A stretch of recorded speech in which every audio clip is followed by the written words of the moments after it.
Alright, so I'm going to do a review on my Kobalt table saw.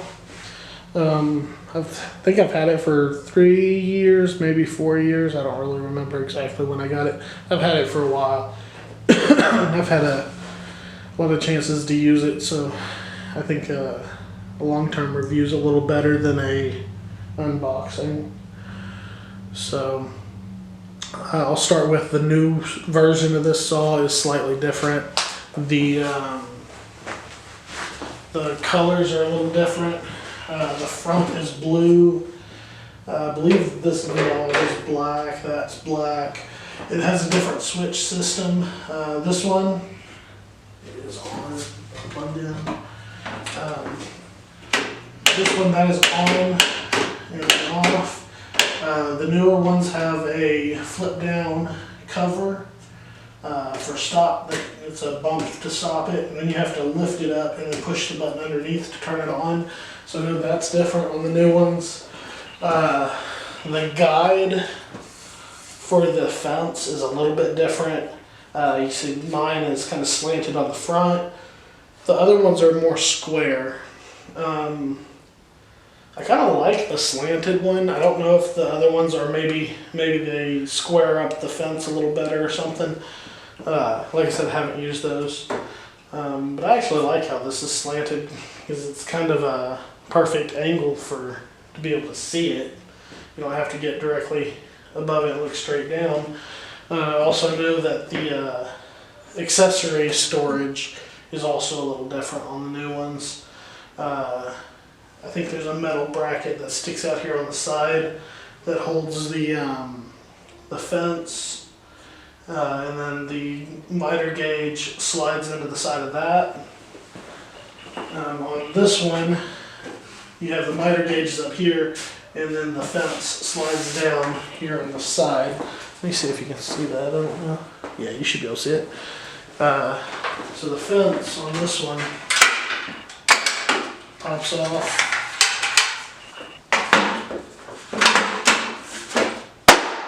It just clips on like that. It does have a push stick. I believe the new ones do as well. I think they have almost the same fence. I think it's just the guide that's a little different. On this side, you have storage for the all the safety guards and the kickback prevention stuff. All that can clip on this side.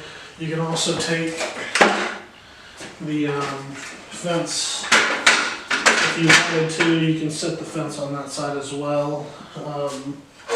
But on this other side, it actually clips into place and kind of holds it for moving it. This is a job site saw, so get the stuff out of the way. So on this back side down here, it's just got a button. You push that, it folds down. It's got a spot on the back to wrap your cord. It does have a spot on this side for your wrenches to take off your blade, and it has a blade storage as well. There's an Allen key here. I actually don't even know what this Allen key is for. It's probably, if I had to guess, for adjusting the fence and the blade and stuff to square everything up. I've never actually used it. So, it's just a 15 amp, 120 volt saw, just a regular saw. You don't need 220 or anything like that. The model number for this one is KT1015. Overall, it's a decent saw. The reason why I'm doing this review is because I'm getting rid of it. The biggest issue I have with this saw is because it is a portable job site saw. It slides around on the floor too much. And you can't, with other job site saws that you could like build a cabinet and set it on a cabinet, this one you can't really do that because these wheels and stuff, all this framing is kind of built in, and I think that's, if you start taking all these off, you might kind of reduce the rigidity of the actual saw frame down here. You probably could, you could pull these handles off, you could pull these off, all this would come away, and then you could probably build some kind of cabinet, but I would imagine you're probably going to want something to kind of reinforce that, to make sure that it doesn't maybe come out of a square or something. So you probably could do it, but I'm not going to bother. One of my issues I have is, so this saw, if you put your fence at 13, you flip this little lever down here, you can go all the way out to 30 inches for your feed there. And the problem is, with the saw being a lightweight saw, and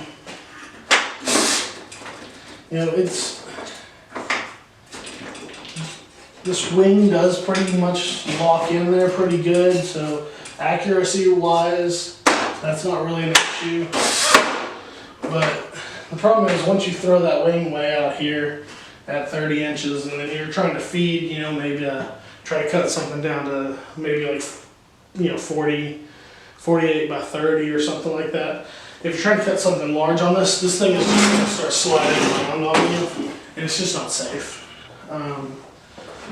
This saw does have this extending outfeed, it's not an outfeed table, outfeed support, I guess, which was bent whenever I got it. It's just super thin metal, and even though it's bent, it still works for what it is. It gives you a little bit of support back there. Like I said, overall, it's a decent saw. I just don't like that it moves around too much, and I decided to replace it with an actual cabinet saw. Now that I've got an actual shop and I'm not going to be working out of my garage, I decided to actually upgrade. I even thought about getting a Sawstop, and I didn't go with the Sawstop just because I thought their Sawstop really seems to lean on the blade safety technology that they have, which is really cool, but some of the other aspects of the saw itself seem to be a little lacking for the price. If you're going to pay that much for a saw, you want the entire saw to be like top of the line rather than a decent saw with a cool safety feature. But you're paying like super high prices for that. So I ended up going with a Harvey that should be here in the next couple days, and we'll do a review on that one. But overall, this saw has held up pretty well. At some point, the nut came off of this, and I never found it. I don't know when it came off, but that just holds this other support brace. And with that being off, and I could go get one, it's not a big deal, but with that being off on the table, it's pretty wobbly. So that will need to be replaced. But, overall, decent saw for the price. Can't really complain about that. For the miter gauge, let's take a look at it here. For down here cutting on a bevel, see if I can get it to focus. Something like that. You just flip this like that, and see what I mean? Like, I can't adjust that without the saw just sliding everywhere. So, like, you have to hold it with one hand, which I'm holding the camera right now, so can't really do that, but that's all it is. This crank is how you raise and lower the blade. But you can't, you know, there's not a crank to adjust your angle there. So that's kind of a, you know. So it's just overall, I'm just kind of done with the portable saw. And for the size of this saw, it takes up a lot of space.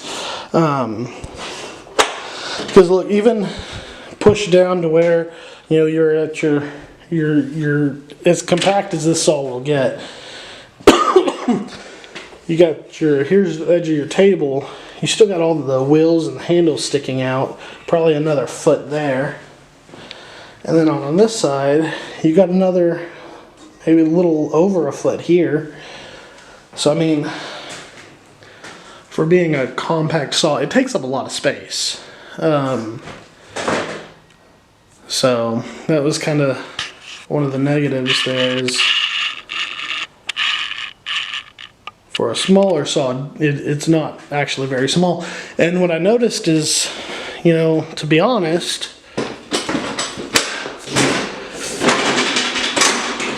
I mean, when you fold this guy up, honestly, it still takes up a decent amount of space. It is smaller when you fold it up, but I mean, you maybe save 2 feet. So yeah, you can fold it up and tuck it in a corner. So if you do need a saw to take on a job site, sure. I don't need it for work. The only reason I bought it is, one, because it fit my price range at the time. It's Kobalt. I like Kobalt, obviously. Kobalt everywhere. And, you know, working in the garage, you can fold it up and tuck it in a corner somewhere when you're not using it. But then what I always ended up finding out is, again, if you need to fold it up to tuck it in a corner because you need the space, what's going to happen? You're going to pile crap on top of it, and you're never going to be able to use the thing, because then you got to move everything off of it because now it's a table. You know, so that was one of the negatives, because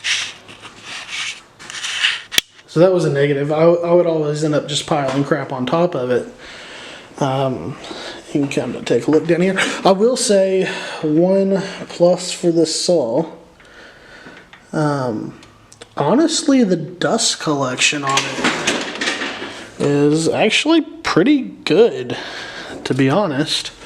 I've seen a lot of higher dollar saws on YouTube. Like I said, I've been researching saws to get a new one, and I've seen a lot of high dollar saws that have really terrible dust collection, and this one's not bad dust collection wise. But at the same time, I mean, if you're taking it at a job site and you're just tossing it out in the front yard somewhere, do you really care about the dust collection? You know? But, you know, overall, the dust collection actually works really well. You can see the blade is pretty much completely encased in the shroud here. And what I would find is, like, if I hook up my dust collection, you'd have just a little bit of sawdust on the floor, but not much compared to some of these other saws where you're looking at, you know, quite a bit. And it looks like a lot of these other saws, most of your sawdust was up on the, you know, you'd end up with lots of dust that would pile up on top. I don't really have that issue. You get a little bit, but not a whole lot. So dust collection is definitely a plus. I mean, it's been a decent saw. I mean, I'm replacing with something that's tons more expensive, like 200% more expensive.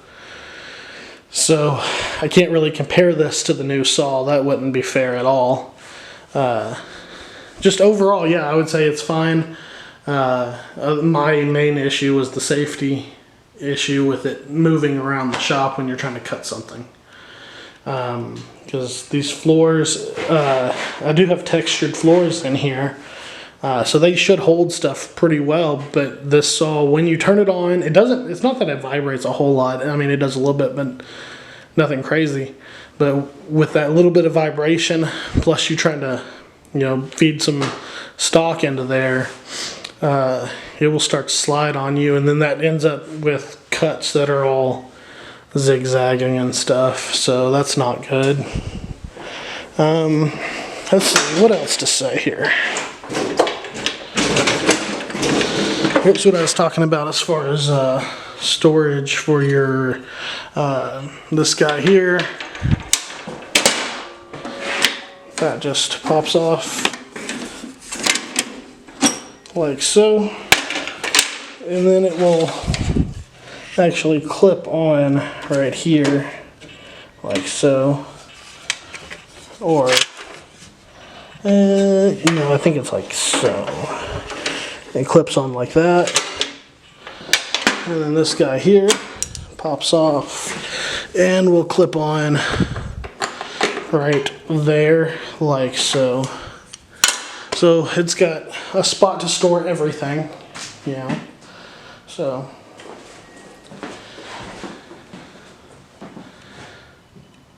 and if you get any questions, this miter gauge,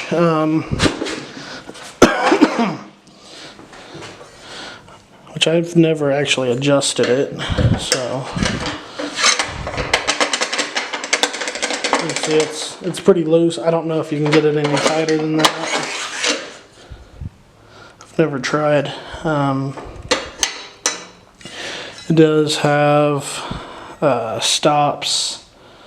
I don't know if you can see those little nubs there for your, I believe it's every 5 or every 10.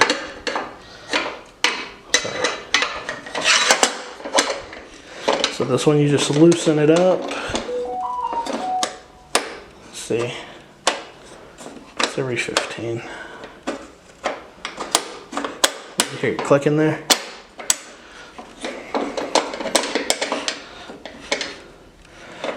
I never actually bothered checking to see if this blade is square, but I will say also with this fence, it's not self-squaring fence. You have to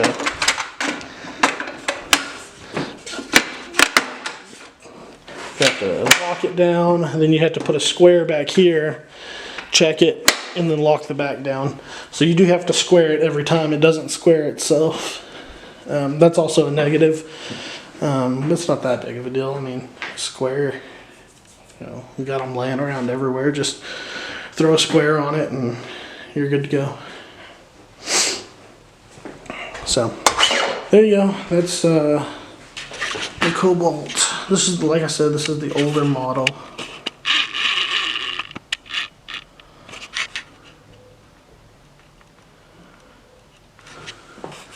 But works fine.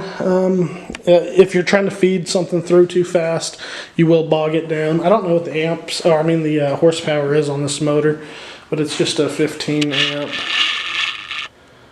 But overall, for just stuff around the house or small stuff at a job site, you'll be all right with it. All right, bye.